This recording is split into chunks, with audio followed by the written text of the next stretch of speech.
Welcome to Madasaling Pinoy, your prayer partner.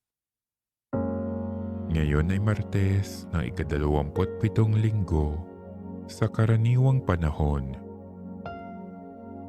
Ang mabuting balita ng Panginoon ayon kay San Lucas. Noong panahong iyon, pumasok si Jesus sa isang nayon. Malugod siyang tinanggap ng isang babaeng nagngangalang Marta sa tahanan nito.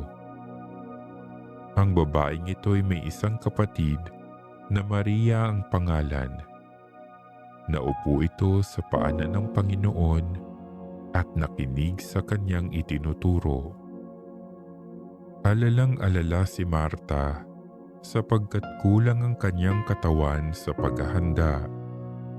Kaya't lumapit siya kay Jesus at ang wika, "Panginoon, sabihin nga po ninyo sa kapatid kong tulungan naman ako." Ngunit sinagot siya ng Panginoon, "Marta, Marta, naliligalig ka at abalang-abala sa maraming bagay. Ngunit isa lamang ang talagang kailangan. Pinili ni Maria ang lalong mabuti at ito'y hindi aalisin sa kanya." Ang mabuting balita ng Panginoon.